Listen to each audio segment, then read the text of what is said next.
vuelo MH370 de Malaysia Airlines se convirtió en uno de los mayores misterios de la aviación moderna después de su desaparición el 8 de marzo de 2014. El vuelo, que viajaba de Kuala Lumpur, Malasia, a Pekín, China, llevaba a bordo a 239 personas, incluidos pasajeros y tripulación. Poco después de despegar, el avión, un Boeing 777, perdió contacto con el control aéreo.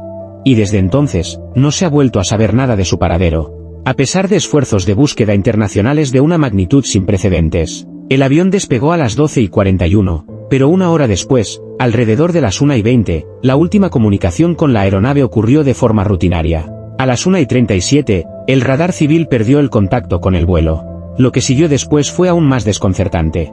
Los datos de radar militares mostraron que el avión no solo se desvió de su ruta, sino que también voló en dirección opuesta, cambiando su curso y cruzando el mar de la China Meridional y luego el Océano Índico. Esto indicaba que la aeronave seguía en el aire, pero no se sabía quién estaba a cargo o qué había ocurrido exactamente con la tripulación.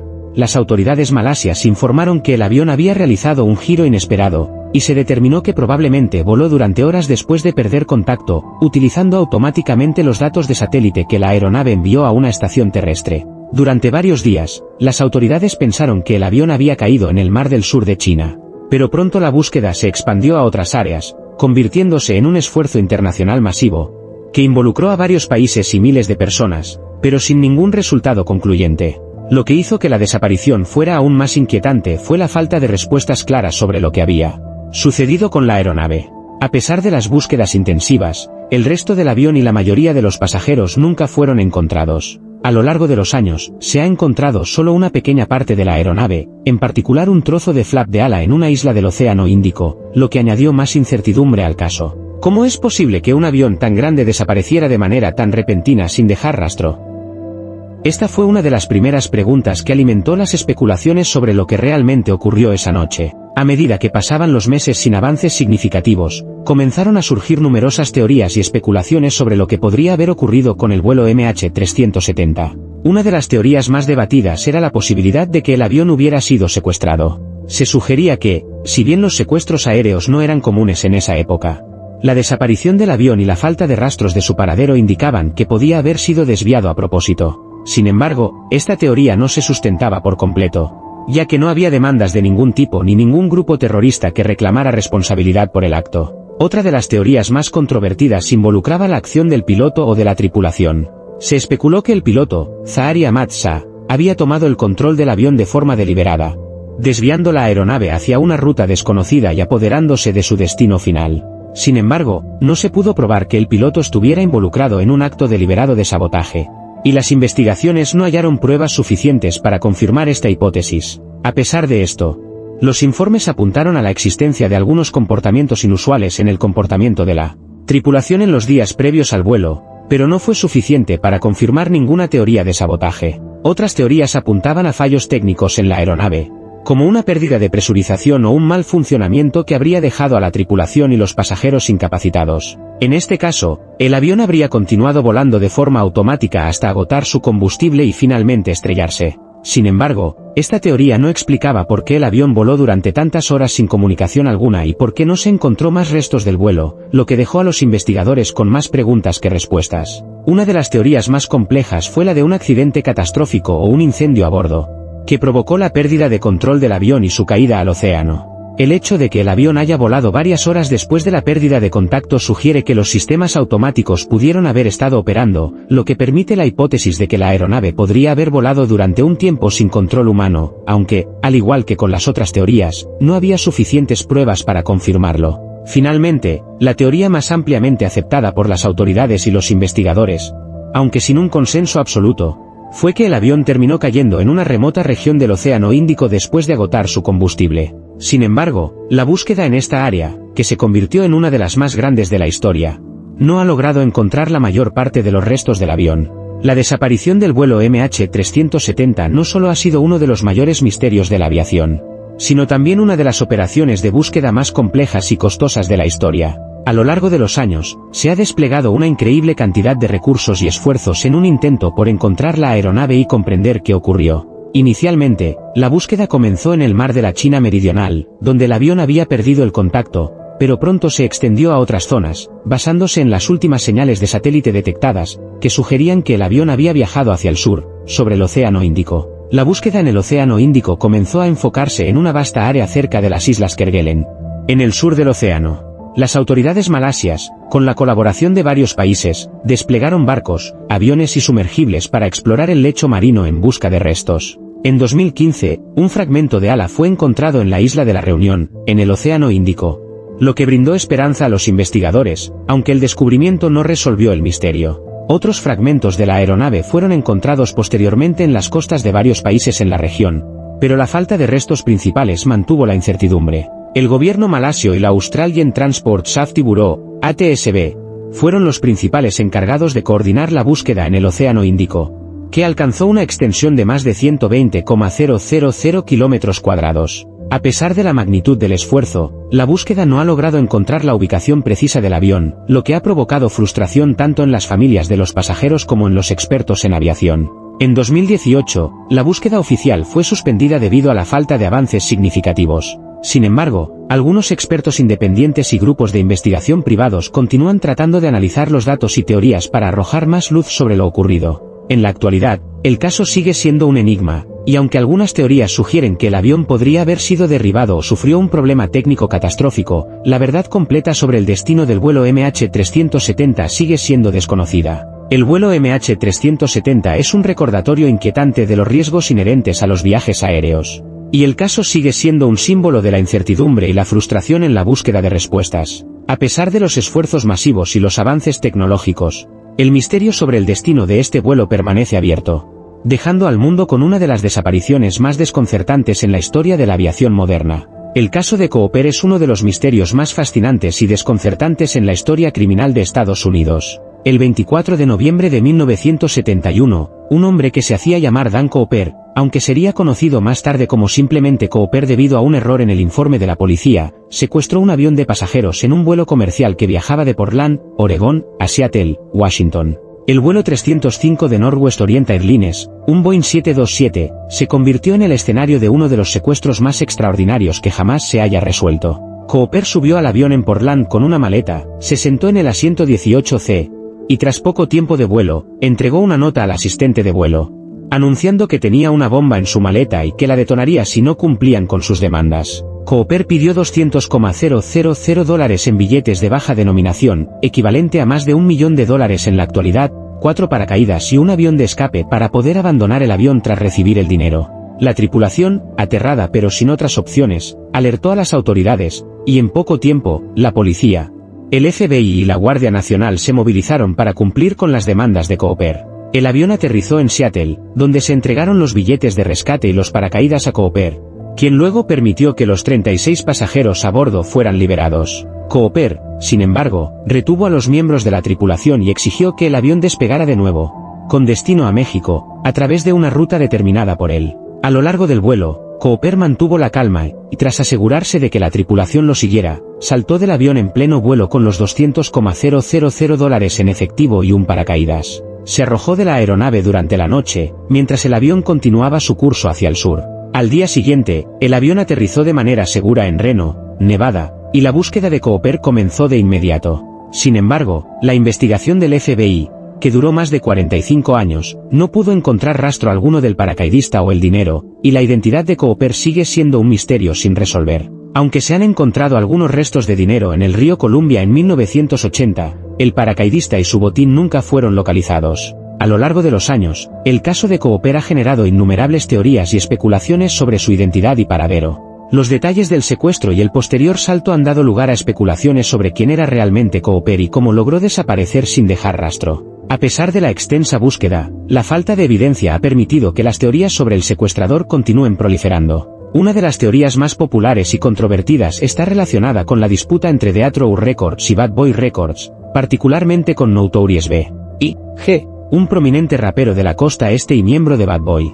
La rivalidad entre Tupac y Biggie Smalls, junto con sus respectivas disqueras, había escalado durante los años previos al asesinato. Tupac fue víctima de un tiroteo en 1994 en el Quad Recording Studios en Nueva York, un ataque que, aunque nunca fue resuelto, alimentó la idea de que había conflictos personales y profesionales detrás de los disparos. El asesinato de Tupac ocurrió meses después de este tiroteo, lo que hizo que muchos pensaran que podría haber sido un acto de venganza. La teoría de que Notorious B.I.G. estuvo involucrado de alguna manera en la muerte de Tupac ha sido ampliamente discutida. Aunque nunca se ha presentado evidencia concreta para probar su culpabilidad, la rivalidad entre ambos artistas culminó con el asesinato de Tupac, pero solo un año después, Biggie Smalls fue asesinado en circunstancias similares en Los Ángeles, lo que alimentó aún más la teoría de que ambos crímenes estaban relacionados. Otra teoría sugiere que Cooper sobrevivió y logró escapar sin ser detectado, posiblemente con la ayuda de cómplices. Según esta teoría, Cooper podría haberse dirigido a una zona rural o fuera del país utilizando el dinero como medio para desaparecer. Algunas personas creen que el dinero que se encontró años después en el río Columbia en 1980 podría haber sido parte del botín original, lo que sugiere que Cooper pudo haber escondido el resto en algún lugar antes de irse. Otra línea de pensamiento apunta a la posibilidad de que Cooper estuviera involucrado en el crimen de alguna manera previa o tuviera conocimientos militares o de paracaidismo. Algunos expertos creen que el hecho de que Cooper eligiera específicamente 4 paracaídas en lugar de uno podría haber sido un indicio de que tenía experiencia en saltos o que planeaba asegurarse de tener un respaldo si algo salía mal. Sin embargo, a pesar de las investigaciones en busca de antecedentes militares o criminales, nunca se pudo identificar a Cooper de manera concluyente. A pesar de los múltiples intentos de resolver el caso, el asesinato de Cooper sigue siendo un misterio sin resolver, y su legado continúa siendo una parte fundamental de la historia del hip hop y la cultura popular. Tupac fue una figura que trascendió su música, utilizando su plataforma para abordar cuestiones sociales como el racismo, la pobreza, la violencia policial y la injusticia. A través de sus letras y su activismo, Cooper inspiró a generaciones de jóvenes, y su vida y muerte se han convertido en un símbolo de lucha y resistencia.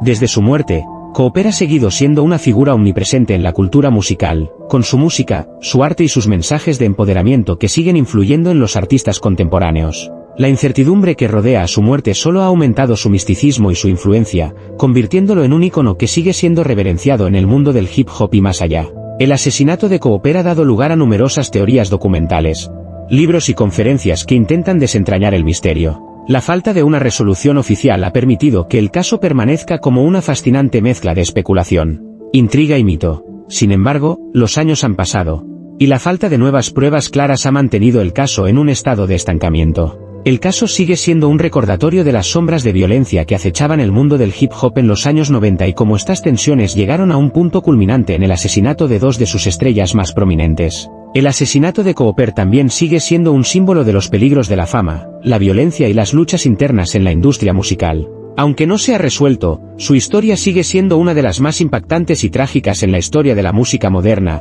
y su legado continúa vivo a través de su música, su mensaje y la pregunta sin respuesta: ¿quién mató a Cooper? Uno de los casos criminales más intrigantes y escalofriantes de la historia es el de Jack el Destripador, un asesino que aterrorizó las calles de Londres en el año 1888. Lo que hace tan desconcertante este caso es que, a pesar de los esfuerzos exhaustivos de la policía y las teorías innumerables sobre su identidad, el asesino nunca fue capturado, lo que ha dejado un rastro de misterio que sigue intrigando a los criminólogos, historiadores y aficionados a los casos sin resolver hasta el día de hoy. El escenario de los crímenes fue el barrio de Whitechapel, una zona pobre y sombría en el East End de Londres. La víctima más conocida de Jack el Destripador fue Marian Nichols, una mujer de 43 años.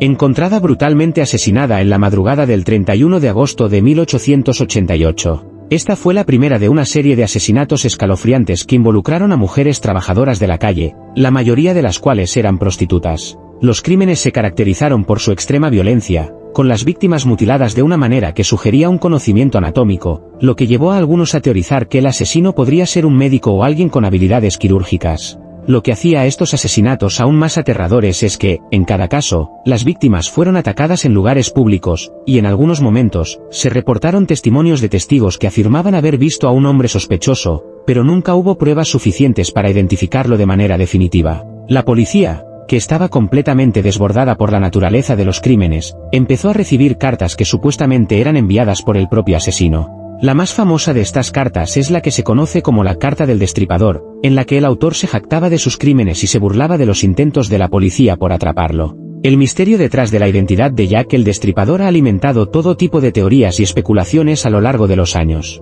Algunos creen que era un hombre común, mientras que otros sostienen que podría haber sido alguien cercano a la aristocracia o un médico.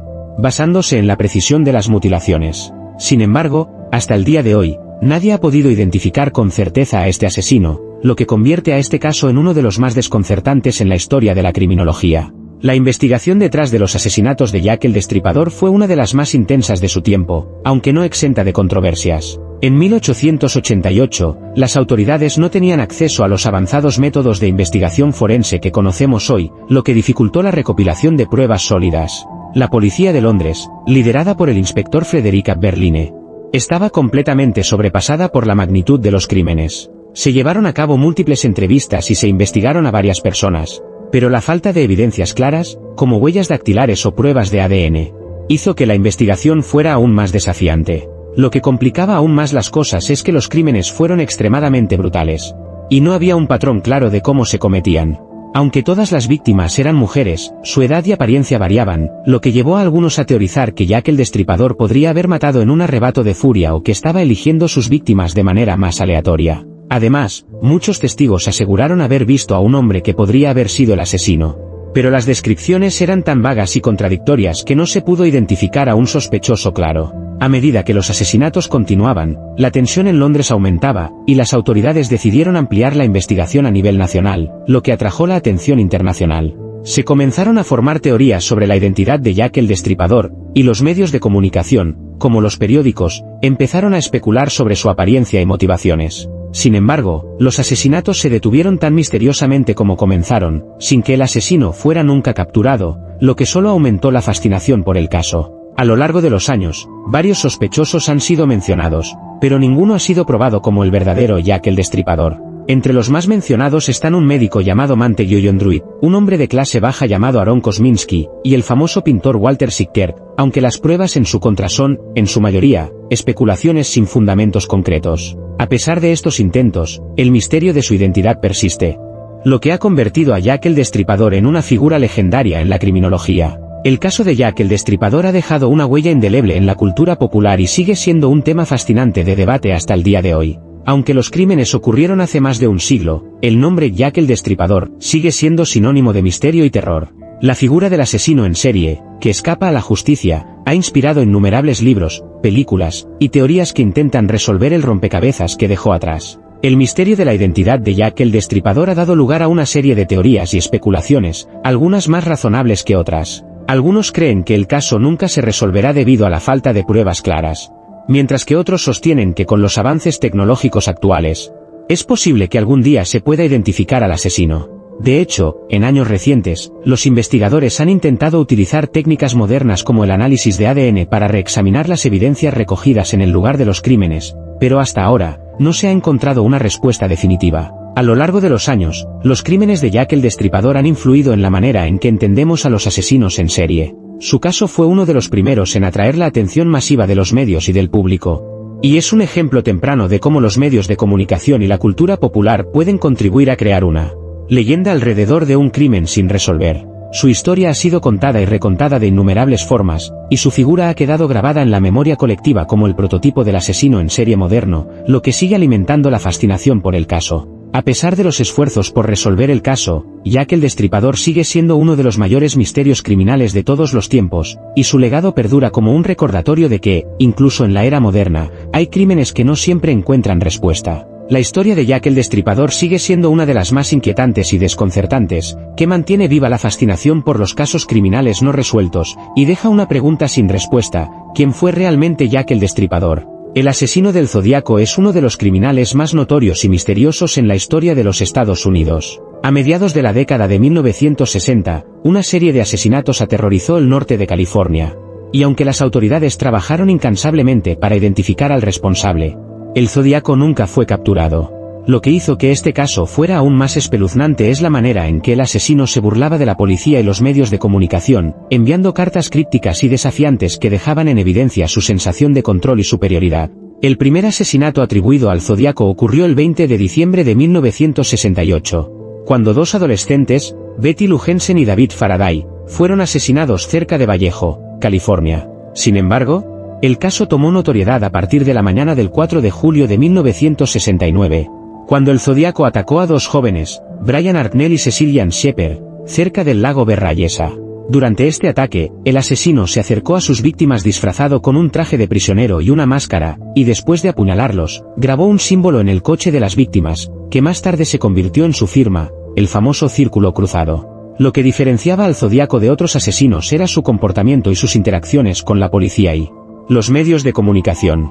Después de cada asesinato, el Zodíaco enviaba cartas a los periódicos locales, algunas de las cuales contenían detalles sobre los crímenes que solo el asesino podría conocer. En sus cartas, también incluía códigos cifrados, que desafiaban a la policía y a los criptógrafos a descifrarlos. Estas cartas, muchas de las cuales estaban firmadas con el símbolo del Zodíaco, lo convertían en una figura pública y generaban una mezcla de miedo y fascinación en la comunidad. La más famosa de estas cartas fue la enviada en 1969, que contenía un mensaje cifrado conocido como el Código 340, que durante años descolocó a los investigadores y al público. Aunque finalmente fue descifrado en 2020, el misterio en torno al Zodíaco perduró por décadas, ya que la policía nunca pudo encontrar pruebas suficientes que llevaran a la identificación del asesino. A pesar de los esfuerzos continuos de la policía, el Zodíaco logró evadir la captura durante años. Aunque algunos de sus crímenes fueron cometidos a plena luz del día y en áreas relativamente públicas, el asesino parecía conocer bien cómo escapar y eludir la atención.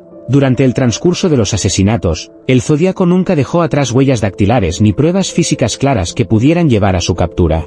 En su lugar, sus cartas y códigos fueron las que mantenían viva la atención pública sobre el caso. La policía, a pesar de varios intentos, no consiguió identificarlo. En sus investigaciones, el Zodíaco parecía estar siempre un paso adelante, burlándose de las autoridades en sus cartas. De hecho, en una carta de 1970, el Zodíaco incluso se mostró complacido de que la policía no pudiera atraparlo y afirmó que continuaría cometiendo crímenes. Mientras tanto, la presión mediática y el miedo entre la población crecía, alimentando el pavor colectivo hacia este asesino desconocido y sin rostro. Uno de los aspectos más intrigantes de este caso fue la aparente aleatoriedad de los asesinatos. Aunque el Zodíaco se convirtió en un asesino en serie, no parecía seguir un patrón lógico. A veces atacaba a parejas jóvenes en coches estacionados. Otras veces seleccionaba a personas que se encontraban solas en lugares apartados. Esta falta de consistencia en sus elecciones de víctimas y la manera en que parecía desaparecer sin dejar rastro contribuyeron a que el caso permaneciera sin resolver. Las autoridades hicieron todo lo posible para crear retratos del asesino basados en los testimonios de los testigos. Pero siempre hubo discrepancias en las descripciones. Algunas personas lo describieron como un hombre corpulento, mientras que otras afirmaron que parecía ser más delgado. Esta falta de consenso, junto con la naturaleza escurridiza del Zodíaco, dificultó aún más la identificación del criminal. A lo largo de los años, muchas personas se han ofrecido como posibles sospechosos, y varios libros, documentales y teorías han surgido sobre su identidad. Entre los sospechosos más mencionados están Arthur Leigh Gallen, un hombre que fue investigado en varias ocasiones pero nunca fue acusado formalmente, y Gary Francis Poste, un exconvicto que algunos creen podría haber sido el Zodíaco, basándose en ciertas similitudes con los retratos de los testigos. Sin embargo, hasta ahora, ninguno de estos sospechosos ha sido probado como el verdadero Zodíaco, y el misterio sigue sin resolverse. El caso del Zodíaco, a pesar de no haberse resuelto, ha dejado una huella profunda en la cultura popular. La figura del Zodíaco, con su actitud desafiante y su capacidad para evadir la captura, se ha convertido en un símbolo del misterio criminal y la incertidumbre. Su habilidad para manipular a la policía y los medios, junto con las cartas y los códigos que dejó atrás, creó una imagen de un criminal astuto y calculador que se mantenía fuera del alcance de la ley. El legado del Zodíaco sigue vivo hoy, con documentales, películas, libros y podcasts que exploran las teorías sobre su identidad. La película de 2007, Zodiac, dirigida por David Fincher, es una de las representaciones más populares del caso. Basada en el libro de Robert Graysmith, quien investigó el caso durante años, la película captura la tensión, el misterio y la obsesión que rodearon la búsqueda del asesino. Además, el caso del Zodíaco ha generado una serie de teorías sobre su posible identidad. Algunas teorías sugieren que el Zodíaco podría haber sido un miembro de la policía o un experto en criptografía debido a los códigos complejos que dejó atrás, mientras que otras sostienen que se trataba de un individuo con un conocimiento profundo de las técnicas policiales y la manipulación psicológica. Incluso ha habido teorías que sugieren que los crímenes podrían haber sido cometidos por un grupo en lugar de un solo individuo, aunque estas teorías no han sido ampliamente aceptadas. A pesar de los avances en la tecnología y las nuevas investigaciones que continúan surgiendo, la identidad del Zodíaco sigue siendo uno de los misterios más grandes en la criminología. Cada vez que se realiza un nuevo intento de resolver el caso, la fascinación pública por el Zodíaco crece, y su historia continúa siendo un tema de debate entre investigadores, criminólogos y el público en general. Si algún día se descubre la identidad del Zodíaco, sería un momento trascendental en la historia de los crímenes no resueltos, cerrando un capítulo de más de medio siglo de incertidumbre y especulación. El caso de Madeleine McCann es uno de los casos más mediáticos y misteriosos en la historia reciente. Un caso que ha generado una ola de especulaciones, teorías y un seguimiento mundial desde que la niña de 3 años desapareció en la noche del 3 de mayo de 2007. La familia McCann, originaria del Reino Unido, había viajado a la localidad costera de Praia da Luz, en el sur de Portugal, para pasar unas vacaciones. Durante ese viaje, Madeleine desapareció de la habitación del apartamento en el que se hospedaba con sus padres, Jerry y Kate McCann, mientras estos cenaban en un restaurante cercano con amigos. Lo que hace que este caso sea tan desconcertante es la rápida movilización de las autoridades portuguesas y británicas, la extensa cobertura mediática y el hecho de que, a pesar de los esfuerzos de búsqueda y de la atención internacional, la niña nunca fue encontrada. Según los informes, Madeleine fue vista por última vez alrededor de las 10 horas, cuando sus padres la dejaron durmiendo en su cama junto con sus hermanos gemelos, mientras ellos se encontraban en una cena a unos 50 metros de distancia. Al regresar a la habitación para comprobar si todo estaba bien, descubrieron que Madeleine había desaparecido, dejando atrás su ropa, su cama intacta y sin señales claras de una lucha. La desaparición fue reportada de inmediato a las autoridades, y las primeras investigaciones apuntaron a un posible secuestro. La policía portuguesa, junto con las autoridades británicas, comenzaron una búsqueda masiva. Sin embargo, las primeras semanas de la investigación fueron caóticas. Se emitieron alertas internacionales y se realizaron numerosos registros, pero no se encontró ningún rastro claro de Madeleine. Lo que complicó aún más el caso fue que, debido a la cobertura mediática masiva, la información sobre el caso se distorsionó en múltiples ocasiones, lo que llevó a una serie de teorías e informaciones confusas. El caso de Madeleine McCann se convirtió rápidamente en un fenómeno global, con personas de todo el mundo especulando sobre lo sucedido aquella noche. Desde el principio, la familia McCann fue vista bajo una luz de sospecha por algunos sectores de la prensa, lo que aumentó la tensión y las emociones en torno al caso. En 2008, tras más de un año de investigación, las autoridades portuguesas decidieron cerrar el caso por falta de pruebas. Sin embargo, el caso nunca dejó de ser una cuestión de interés público, y las teorías sobre lo que realmente ocurrió aquella noche siguen siendo debatidas. Tras el cierre inicial del caso en 2008, las autoridades no abandonaron la investigación, y Madeleine McCann continuó siendo un caso activo. La policía portuguesa cerró oficialmente el expediente de la niña en 2008, pero el caso fue reabierto por la Policía Metropolitana de Londres en 2011, después de que una nueva línea de investigación fuera propuesta. El Ministerio del Interior británico asignó recursos al caso, lo que permitió que la investigación fuera reactivada y se continuara buscando respuestas. A lo largo de los años, las teorías sobre la desaparición de Madeleine McCann han sido diversas y controvertidas. Algunas sugieren que la niña fue secuestrada por un individuo desconocido que la llevó fuera del complejo turístico, mientras que otras apuntan a un crimen dentro del mismo círculo cercano a la familia. Esta última teoría estuvo alimentada por un informe filtrado que sugería que, en un principio, las autoridades portuguesas consideraron que los padres de Madeleine podían estar involucrados en su desaparición. Esta hipótesis fue rápidamente desmentida, aunque dejó una marca en la percepción pública del caso. A lo largo de los años, se han producido una serie de nuevos intentos para resolver el caso. En 2017, las autoridades británicas anunciaron que se habían invertido millones de libras en la investigación, lo que generó un renovado interés mediático. Sin embargo, a pesar de los esfuerzos, no se han encontrado pruebas concluyentes que ayuden a esclarecer qué ocurrió esa fatídica noche. La falta de evidencia y las pistas ambiguas han dificultado la resolución del caso. Uno de los momentos más inquietantes del caso ocurrió en 2019, cuando un hombre identificado como Christian Bruckner, un delincuente alemán, fue vinculado a la desaparición de Madeleine. La policía alemana empezó a investigar a Bruckner, quien había sido arrestado en 2018 por otros delitos relacionados con el abuso infantil y la pornografía infantil. A pesar de que las autoridades alemanas afirmaron tener pruebas de que Bruckner estaba en la zona en el momento de la desaparición de Madeleine, la falta de pruebas concretas ha mantenido el caso en un estado de incertidumbre. El caso de Madeleine McCann ha dejado una huella indeleble en la sociedad, no solo por la desaparición de una niña tan joven, sino también por el seguimiento mediático y la interminable especulación que ha rodeado la investigación.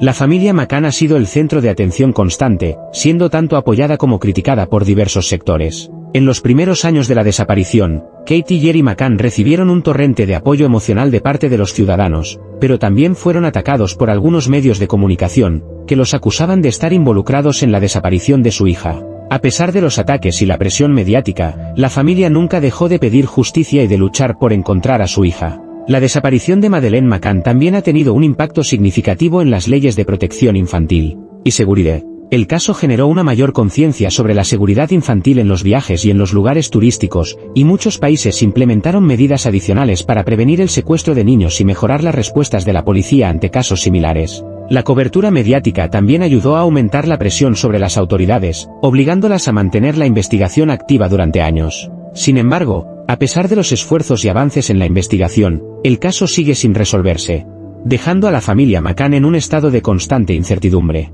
Las preguntas sin respuesta sobre qué ocurrió en esa noche de 2007 siguen persiguiendo tanto a los investigadores como a los ciudadanos. Aunque la teoría de que Madeleine fue secuestrada por un extraño sigue siendo la más aceptada, el hecho de que aún no haya una respuesta definitiva deja abierta la puerta a múltiples escenarios. La desaparición de Madeleine McCann es un recordatorio escalofriante de lo vulnerable que puede ser un niño y de la necesidad de seguir buscando justicia, sin importar cuánto tiempo pase. El caso de JonBenét Ramsey es uno de los crímenes más escalofriantes y complejos en la historia criminal de Estados Unidos. JonBenét, una niña de 6 años, fue encontrada muerta en el sótano de su casa en Boulder, Colorado, el 26 de diciembre de 1996, tras haber desaparecido durante la noche. Su muerte estuvo rodeada de misterio y controversia desde el principio, con una serie de detalles extraños que generaron numerosas teorías y preguntas sin respuesta. Esa mañana, JonBenét fue reportada como desaparecida por su madre, Patsy Ramsey, quien encontró una nota de rescate en la casa, exigiendo una gran suma de dinero a cambio de la liberación de su hija. La carta, escrita a mano, parecía ser un intento claro de simular un secuestro, pero algo no encajaba. La policía pronto descubrió que JonBenét ya estaba muerta y que su cuerpo había sido ocultado en el sótano de la casa familiar. Ella había sufrido un golpe en la cabeza, lo que causó una fractura en su cráneo, y además se encontraron signos de asfixia, como si hubiera sido estrangulada. Lo que hizo aún más inquietante el caso fueron las circunstancias que rodearon el hallazgo de su cadáver.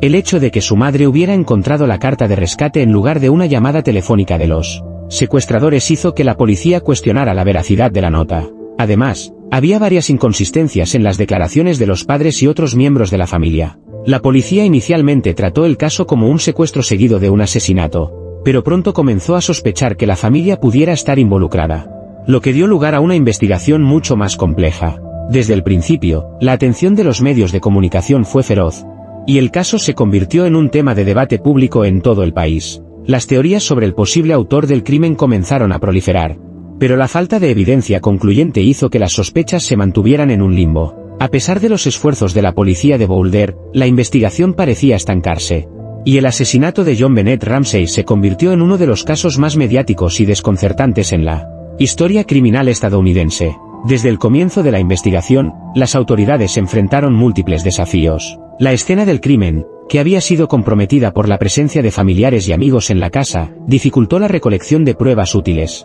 La policía también encontró que algunas de las pruebas clave, como las huellas dactilares en la carta de rescate, no coincidían con las de los miembros de la familia, lo que aumentó la especulación sobre la posible presencia de un intruso. Sin embargo, las pruebas encontradas no apuntaban de manera clara a un sospechoso externo, lo que dejó a los investigadores con pocas pistas fiables. Una de las principales teorías que surgió durante la investigación fue que la familia Ramsey pudo haber estado involucrada de alguna manera en la muerte de JonBenét. A lo largo de los años, los padres de JonBenét, Patsy y John Ramsey, fueron considerados sospechosos, aunque nunca fueron formalmente acusados. La policía se centró especialmente en los detalles de la escena del crimen, como el hecho de que JonBenét había sido encontrada con una cuerda en su cuello y un trozo de tela en la boca, lo que sugería que alguien cercano a ella podía haber tenido acceso fácil a la niña y haberla mantenido en un lugar apartado de la casa. En 1999, la policía emitió un informe en el que se mencionaba a la familia Ramsey como los principales sospechosos, pero debido a la falta de pruebas concretas, nunca se presentaron cargos. A lo largo de los años, los medios de comunicación, tanto en los Estados Unidos como en todo el mundo, siguieron especulando sobre la implicación de la familia, alimentando teorías que involucraban a los padres, a la hija de los Ramsey o incluso a un intruso que podría haber irrumpido en la casa. La creciente presión mediática y la falta de evidencia definitiva fueron factores que complicaron aún más la investigación. En 2008, un desarrollo importante ocurrió cuando la policía descartó oficialmente a los padres de JonBenét como sospechosos, después de que las pruebas de ADN tomadas en el caso no coincidieran con los miembros de la familia. A pesar de esta exoneración, el caso continuó siendo una fuente de especulación, ya que las pruebas de ADN no proporcionaron respuestas claras sobre quién era el autor del crimen. Una de las teorías más persistentes fue la de un intruso, alguien ajeno a la familia, que pudo haber entrado en la casa y cometido el crimen. Sin embargo, también hubo quienes sugirieron que el asesinato fue el resultado de un accidente que se descontroló, tal vez relacionado con una pelea en la casa o un episodio de abuso infantil que terminó en tragedia. Pero, a pesar de las diversas teorías, la identidad del asesino de John Bennett sigue siendo un misterio. El asesinato de John Bennett Ramsey, a pesar de que ocurrieron más de 20 años desde su trágica muerte, sigue siendo uno de los casos criminales más mediáticos y debatidos en la historia reciente.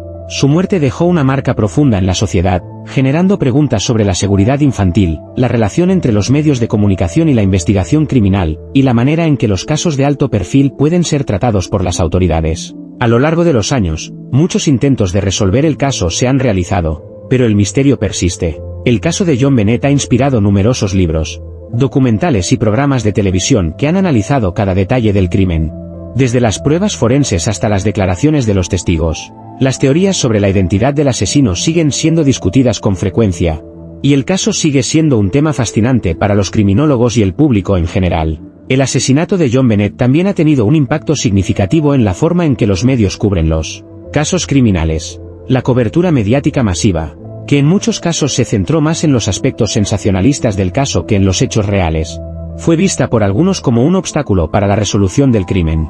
Los Ramsey, que al principio eran considerados sospechosos, tuvieron que lidiar con una presión constante por parte de los medios, lo que les generó una enorme angustia y dificultó su vida personal. A lo largo de los años, el caso ha demostrado que, incluso con la tecnología moderna y los avances en el análisis forense, algunos crímenes pueden permanecer sin resolver. Aunque la policía nunca ha cerrado oficialmente el caso, y aunque muchas personas siguen intentando resolver el misterio, el asesinato de John Bennett Ramsey sigue siendo un recordatorio inquietante de los secretos oscuros que pueden esconderse detrás de una tragedia familiar. La búsqueda de justicia y la verdad sobre su muerte continúan siendo uno de los enigmas más grandes en la criminología moderna.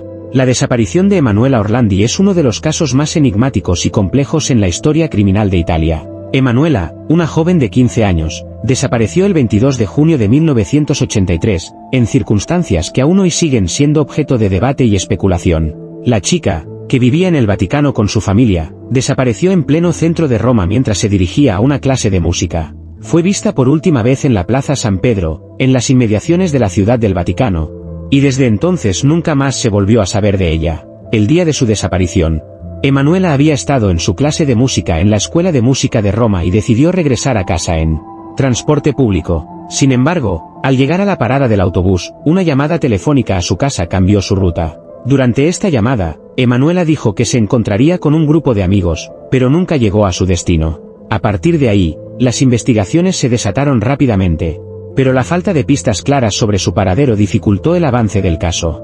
Lo que hizo aún más desconcertante el caso fue el hecho de que Emanuela era hija de un empleado del Vaticano, lo que dio lugar a especulaciones sobre la posible implicación de la Iglesia Católica en su desaparición. La primera hipótesis que surgió apuntaba a un secuestro con fines de extorsión, ya que en los días posteriores a la desaparición de Emanuela, sus familiares recibieron varias llamadas telefónicas en las que se exigían pagos a cambio de información sobre su paradero. A pesar de que estas llamadas fueron investigadas por la policía, nunca se logró rastrear a los secuestradores ni obtener pruebas que confirmaran esta teoría. Con el paso de los años, el caso de Emanuela Orlandi se convirtió en un misterio cada vez más profundo, involucrando múltiples teorías que abarcaban desde la delincuencia común hasta teorías más complicadas, relacionadas con la política y la Iglesia. La desaparición de Emanuela nunca se resolvió, y su familia se enfrentó a una larga espera de respuestas, mientras que los medios de comunicación y la sociedad seguían fascinados por el misterio. La madre de Emanuela, en particular, continuó luchando para que el caso fuera investigado, pidiendo justicia y pidiendo respuestas a las autoridades. Sin embargo, a medida que el caso avanzaba, las pistas seguían siendo poco claras y las teorías solo aumentaban en número y complejidad. Con el paso del tiempo, el caso de Emanuela Orlandi fue creciendo en misterio y controversia, en parte debido a las teorías que involucraban a la Iglesia Católica y la politización de su desaparición. Una de las teorías más persistentes es que Emanuela fue secuestrada por un grupo de mafiosos o extremistas para ejercer presión sobre el Vaticano. Algunos incluso sugirieron que su desaparición estuvo vinculada con el caso del Banco Ambrosiano, un escándalo financiero que implicaba al Vaticano y que en ese momento estaba siendo investigado. El Banco Ambrosiano colapsó en 1982, dejando un agujero financiero de cientos de millones de dólares y una serie de muertes sospechosas que incluían al presidente del banco, Roberto Calvi, quien fue encontrado colgado de un puente en Londres en circunstancias misteriosas. La desaparición de Emanuela Orlandi coincidió con el auge de este escándalo, lo que llevó a algunas personas a especular que el secuestro de Emanuela fue una táctica para distraer la atención pública o para obtener algún tipo de acuerdo relacionado con el banco. Otra teoría que ha ganado terreno a lo largo de los años es que la desaparición de Emanuela podría estar relacionada con los servidores de la Iglesia Católica y la mafia italiana, que operaban en las sombras de la política y la economía en ese periodo. El Vaticano, debido a su influencia política y económica, fue considerado un terreno fértil para teorías de conspiración, y la vinculación de Emanuela con el Vaticano alimentó estas especulaciones. En 2008, un miembro de la mafia italiana, Giovanni Minerva, afirmó que sabía de la conexión entre la desaparición de Emanuela y ciertos círculos de poder dentro de la Iglesia, pero sus declaraciones nunca fueron verificadas. Además de las especulaciones sobre la mafia y el Vaticano, otra línea de investigación apuntaba a un posible error trágico. Algunos sugirieron que Emanuela fue víctima de un secuestro por parte de una persona o grupo que buscaba obtener dinero, pero que, al final, el secuestro no fue tan calculado como se pensaba. A lo largo de los años, varios testigos afirmaron haber visto a Emanuela en diferentes lugares de Roma, pero ninguna pista concreta condujo a su paradero. El caso de Emanuela Orlandi sigue siendo un enigma, y a pesar de las numerosas teorías que han surgido con los años, la verdad detrás de su desaparición sigue siendo desconocida. A lo largo de los años, la familia Orlandi ha continuado luchando por respuestas, buscando la justicia que nunca llegó. En 2012, el hermano de Emanuela, Pietro Orlandi, inició una campaña para reabrir el caso, presionando a las autoridades italianas y vaticanas para que investigaran más a fondo. Sin embargo, a pesar de los esfuerzos y los avances en la tecnología de la investigación, el caso sigue sin resolverse. En 2019, se descubrió que los restos de algunos cuerpos habían sido encontrados en el Vaticano, lo que provocó un nuevo resurgimiento de la esperanza de que algún día se podría obtener una pista que condujera a la resolución del caso. Sin embargo, después de realizar análisis de ADN, los restos encontrados no pertenecían a Emanuela. A pesar de esta decepción, el caso sigue siendo motivo de especulación, y muchos piensan que la verdad de lo que le ocurrió a Emanuela está oculta, tal vez debido a intereses políticos y sociales que involucran a algunos de los círculos más poderosos de la sociedad italiana. En cuanto a la relación del caso con la Iglesia, el Vaticano nunca ha ofrecido una respuesta clara sobre la desaparición de Emanuela, lo que ha incrementado las sospechas de que podrían estar ocultando algo. A lo largo de los años, el misterio de la desaparición de Emanuela Orlandi no solo ha afectado a su familia, sino que también ha dejado una marca indeleble en la percepción pública del Vaticano y de la Iglesia Católica.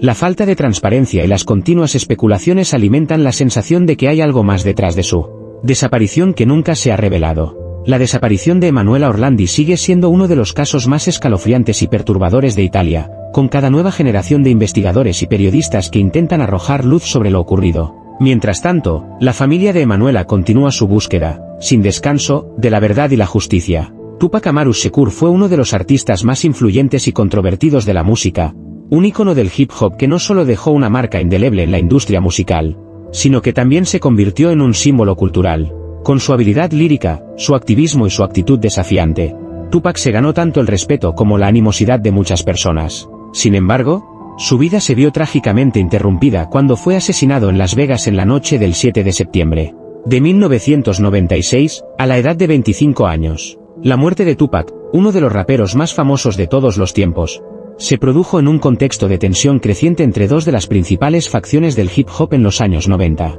Death Row Records, con sede en la costa oeste, y Bad Boy Records, con sede en la costa este.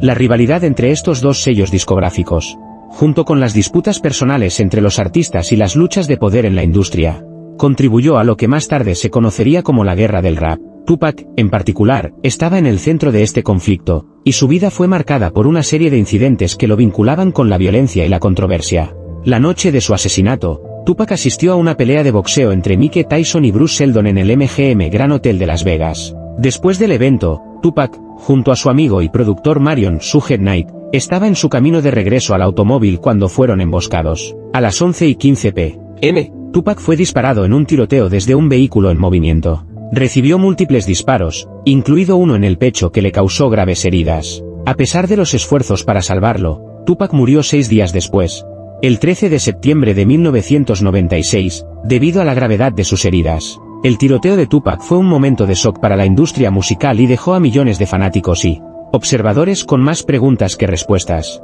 Aunque fue un asesinato altamente publicitado, las circunstancias exactas de su muerte siguen siendo un misterio, alimentando teorías y especulaciones que perduran hasta el día de hoy. Las teorías incluyen disputas personales, conflictos de bandas rivales y el envenenamiento de la guerra entre las costas, pero el caso sigue sin resolverse oficialmente, lo que lo convierte en uno de los más grandes enigmas de la cultura pop. El asesinato de Tupac Shakur ha generado innumerables teorías y especulaciones a lo largo de los años, debido en gran parte a la falta de pruebas concluyentes y a la naturaleza no resuelta del caso. Muchas de las teorías giran en torno a la violencia en el mundo del hip hop, la rivalidad entre las grandes discográficas, y las conexiones de Tupac con diferentes círculos dentro de la industria musical. Una de las teorías más populares y controvertidas está relacionada con la disputa entre Death-Row Records y Bad Boy Records, particularmente con Notorious B.I.G., un prominente rapero de la costa este y miembro de Bad Boy. La rivalidad entre Tupac y Biggie Smalls, junto con sus respectivas disqueras, había escalado durante los años previos al asesinato. Tupac fue víctima de un tiroteo en 1994 en el Quad Recording Studios en Nueva York. Un ataque que, aunque nunca fue resuelto, alimentó la idea de que había conflictos personales y profesionales detrás de los disparos. El asesinato de Tupac ocurrió meses después de este tiroteo, lo que hizo que muchos pensaran que podría haber sido un acto de venganza. La teoría de que Notorious B.I.G. estuvo involucrado de alguna manera en la muerte de Tupac ha sido ampliamente discutida, aunque nunca se ha presentado evidencia concreta para probar su culpabilidad. La rivalidad entre ambos artistas culminó con el asesinato de Tupac, pero solo un año después, Biggie Smalls fue asesinado en circunstancias similares en Los Ángeles, lo que alimentó aún más la teoría de que ambos crímenes estaban relacionados. Otra teoría sugiere que el tiroteo de Tupac pudo haber sido el resultado de una pelea interna dentro de la misma industria musical, en particular dentro de Death-Row Records. Suge Knight, el CEO de Death-Row, era una figura poderosa y controvertida que tenía vínculos con bandas callejeras y actividades ilícitas. Algunos especulan que el asesinato de Tupac pudo haber estado relacionado con luchas de poder internas en la disquera o con el deseo de Suge Knight de mantener el control sobre el legado de Tupac. Aunque Suge Knight estuvo presente en el momento del tiroteo, nunca ha sido acusado formalmente, y su implicación en el crimen sigue siendo objeto de especulación. Una teoría adicional sugiere que el asesinato de Tupac fue un ataque relacionado con bandas. Tupac había estado vinculado a varios grupos de bandas durante su vida, y algunos creen que la disputa pudo haber involucrado a individuos de la comunidad de las bandas de Los Ángeles, que tenían un vínculo con la violencia de la calle. De hecho, algunos informes apuntan a que los tiroteos en las calles de Los Ángeles entre diferentes facciones podrían haber influido en el asesinato de Tupac. Sin embargo, esta teoría carece de pruebas directas y se basa más en especulaciones. A pesar de las múltiples teorías sobre su muerte, el asesinato de Tupac sigue siendo un misterio sin resolver, y su legado continúa siendo una parte fundamental de la historia del hip hop y la cultura popular. Tupac fue una figura que trascendió su música, utilizando su plataforma para abordar cuestiones sociales como el racismo, la pobreza, la violencia policial y la injusticia. A través de sus letras y su activismo, Tupac inspiró a generaciones de jóvenes, y su vida y muerte se han convertido en un símbolo de lucha y resistencia. Desde su muerte, Tupac ha seguido siendo una figura omnipresente en la cultura musical, con su música, su arte y sus mensajes de empoderamiento que siguen influyendo en los artistas contemporáneos. La incertidumbre que rodea a su muerte solo ha aumentado su misticismo y su influencia, convirtiéndolo en un ícono que sigue siendo reverenciado en el mundo del hip hop y más allá. El asesinato de Tupac ha dado lugar a numerosas teorías documentales, libros y conferencias que intentan desentrañar el misterio. La falta de una resolución oficial ha permitido que el caso permanezca como una fascinante mezcla de especulación, intriga y mito. Sin embargo, los años han pasado, y la falta de nuevas pruebas claras ha mantenido el caso en un estado de estancamiento. El caso sigue siendo un recordatorio de las sombras de violencia que acechaban el mundo del hip hop en los años 90 y cómo estas tensiones llegaron a un punto culminante en el asesinato de dos de sus estrellas más prominentes. El asesinato de Tupac Shakur también sigue siendo un símbolo de los peligros de la fama, la violencia y las luchas internas en la industria musical. Aunque no se ha resuelto, su historia sigue siendo una de las más impactantes y trágicas en la historia de la música moderna, y su legado continúa vivo a través de su música, su mensaje y la pregunta sin respuesta.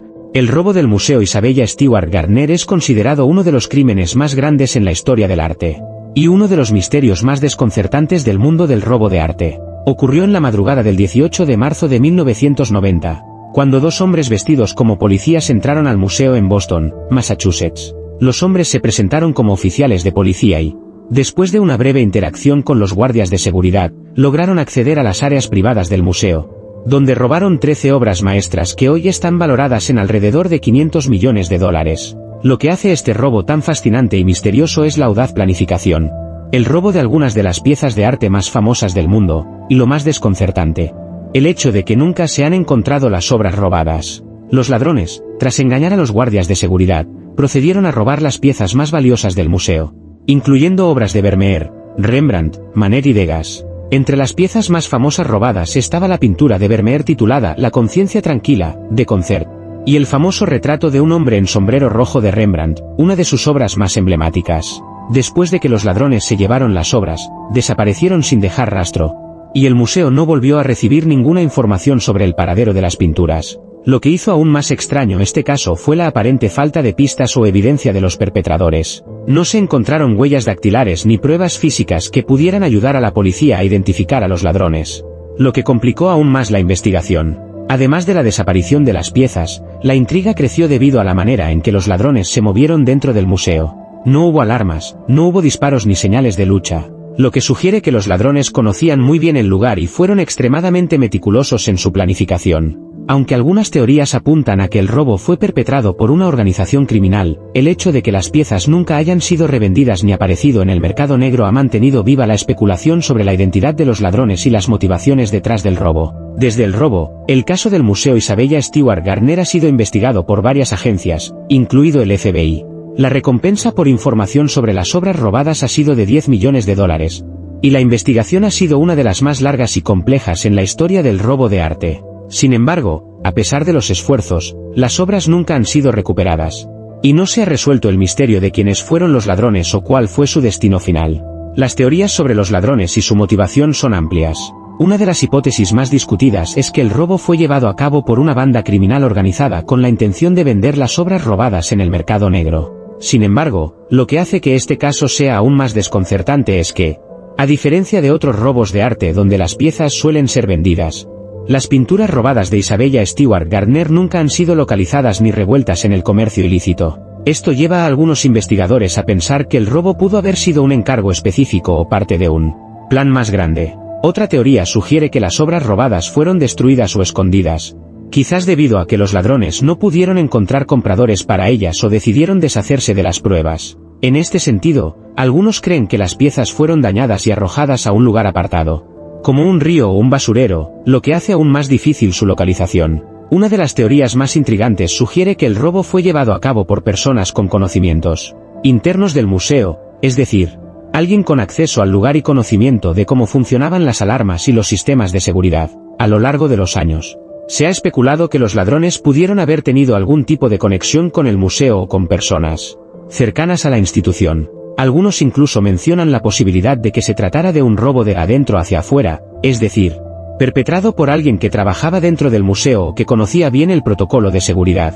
El hecho de que las piezas nunca hayan aparecido en el mercado del arte también ha llevado a muchas personas a considerar la posibilidad de que los ladrones eran expertos en el mercado del arte. Algunos teorizan que las pinturas fueron robadas para ser mantenidas en privado, como una inversión personal para los ladrones, o incluso que las obras fueron destruidas a propósito, de modo que nunca pudieran ser revendidas ni recuperadas. El robo de las obras de arte de Isabella Stewart Gardner no solo ha tenido un impacto profundo en el mundo del arte, sino también en la sociedad en general. La desaparición de las piezas valiosas se ha convertido en una de las historias más intrigantes del crimen en el siglo XX, y la falta de resolución ha alimentado un sinnúmero de libros, documentales y artículos de investigación. Uno de los aspectos más misteriosos de este caso es el vínculo entre las obras robadas y el propio museo. El Museo Isabella Stewart Gardner, que fue fundado por la millonaria coleccionista de arte Isabella Stewart Gardner, tiene una historia rica en arte y cultura, y sus colecciones son algunas de las más valiosas y apreciadas del mundo. La desaparición de las piezas más valiosas del museo ha dejado una cicatriz en su legado y ha sido un tema recurrente en las conversaciones sobre la seguridad y protección del arte en instituciones de renombre mundial.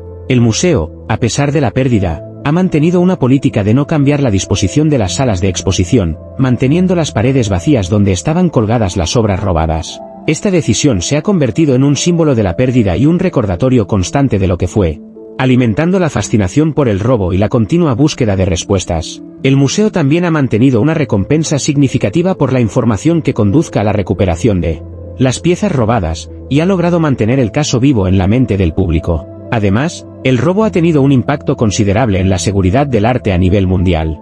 El caso ayudó a poner de manifiesto la vulnerabilidad de las instituciones de arte más grandes y prestigiosas ante el robo, lo que provocó un aumento en las inversiones en seguridad para proteger las colecciones de arte valiosas en todo el mundo. A pesar de los esfuerzos continuos por resolver el caso, el robo de las obras del Museo Isabella Stewart Gardner sigue siendo un misterio sin resolver, y las piezas robadas siguen siendo objeto de búsqueda y especulación. La historia de estas pinturas desaparecidas sigue siendo uno de los mayores enigmas del crimen artístico. Y el robo continúa siendo una lección dolorosa sobre los riesgos que enfrenta el arte cuando está en manos equivocadas. El caso permanece abierto, y la promesa de que algún día las obras serán recuperadas sigue siendo una esperanza, aunque remota. La desaparición de Amy Lynn Bradley es uno de los casos más misteriosos y perturbadores de la década de 1990, y sigue sin resolverse hasta el día de hoy. Amy, una joven de 23 años, desapareció el 24 de marzo de 1998 durante un viaje en crucero con su familia a bordo del barco Rhapsody of the Seas, de la línea de cruceros Royal Caribbean.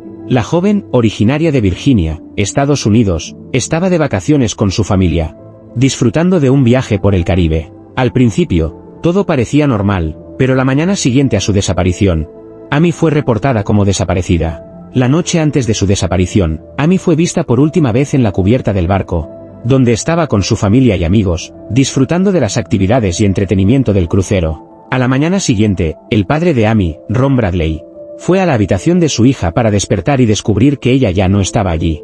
Las sábanas de la cama de Amy estaban deshechas, y la ventana de su cabina estaba abierta.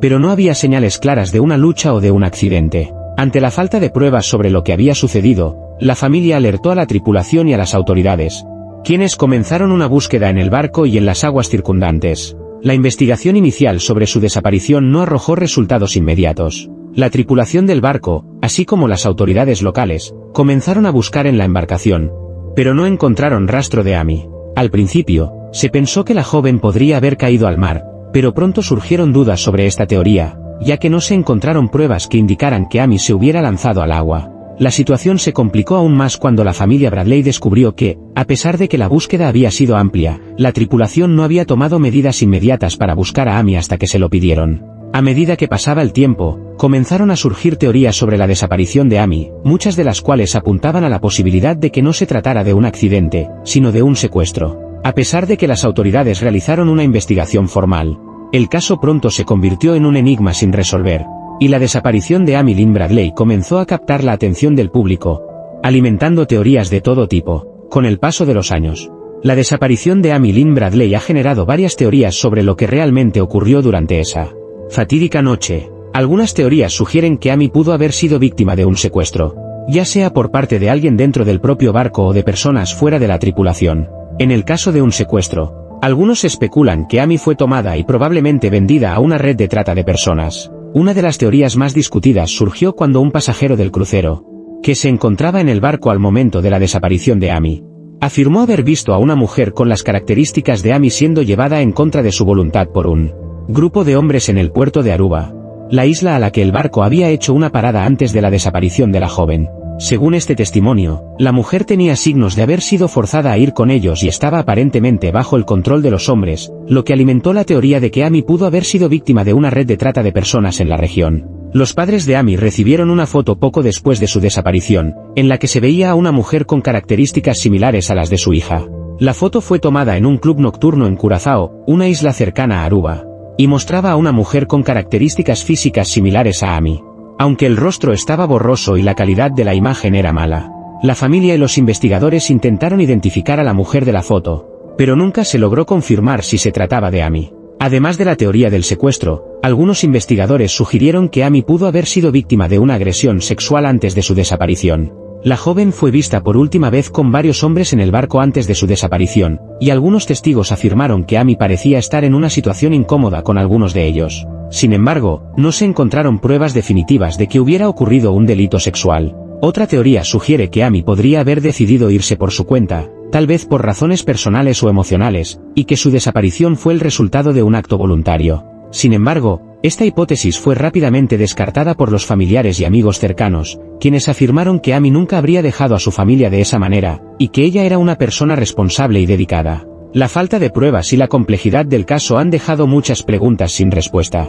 Las autoridades de varios países, incluidos Estados Unidos, Aruba y las Islas Caimán, trabajaron en la investigación, pero la falta de evidencias físicas, las declaraciones contradictorias de los testigos y la dificultad para obtener pruebas sólidas dificultaron la resolución del caso. A pesar de los esfuerzos de las autoridades, el caso de Amy Lynn Bradley sigue siendo uno de los grandes misterios de la desaparición de personas. La falta de respuestas claras ha dejado a la familia Bradley en una constante búsqueda de justicia, mientras que la desaparición de su hija sigue siendo un tema de debate y especulación. El legado de este caso ha sido importante, ya que ha ayudado a poner de relieve la seguridad a bordo de los cruceros y las medidas que deben tomarse para proteger a los pasajeros, especialmente a las mujeres jóvenes que viajan solas o con sus familias. Desde la desaparición de Amy, las autoridades han implementado nuevas normativas de seguridad en los cruceros, exigiendo una mejor vigilancia y protocolos para prevenir incidentes como el secuestro o la desaparición de pasajeros. Además, el caso ha seguido siendo un tema de discusión en los medios de comunicación y en la cultura popular,